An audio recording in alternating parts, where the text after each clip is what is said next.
Right, Anita, talk me through it. Well, boring, dreadful. I mean, we had a promising start. First sort of 25, 30 minutes looked quite promising.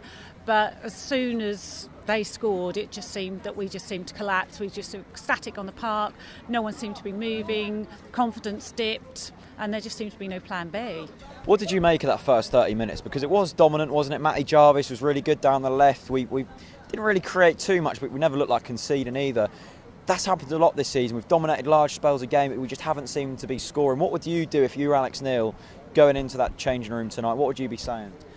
I think we've said all season, we're just not clinical. We don't get them finishes. Jarvis was putting some of them crosses into the box. There was no one there in the box to actually receive them. And, I mean, even in the second half, what did we have? 7, 8 corners? And they were poor, really poor. I mean, they are... When you're 1-0 down, they are your chances to actually get an equaliser there, especially when you're not particularly sort of winning the ball and passing through. When you get them chances from the corners or even the free kicks that we had a couple outside the box, you've got to make them count.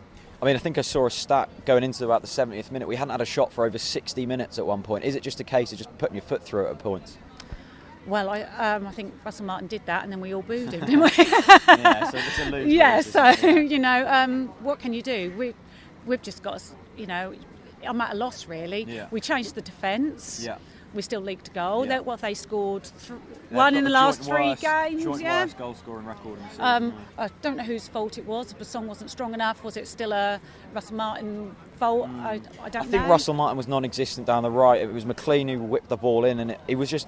It didn't. I don't think he knew where he was playing today. No, I mean we all said he needed to be centre back. He played centre back today. Did that prove any different? I don't really think it did. I think it's a bit of a worry, our defence. I think January transfer market could be too late now. Yeah. We've got a tough next few games, and you do wonder where your next point's going to be coming from. Yeah, I mean, that's exactly the point I'm worried about. Where is our next point? Alex Neil, what does he do to try and get something out of this next month? We had to beat the teams around us, Newcastle and West Brom today. We needed to beat those. Newcastle made us look ridiculous last week. West Brom were pretty poor, and we couldn't get a result, even a point against them. And it does make you worry where we're actually going. Thanks very much. Thank you.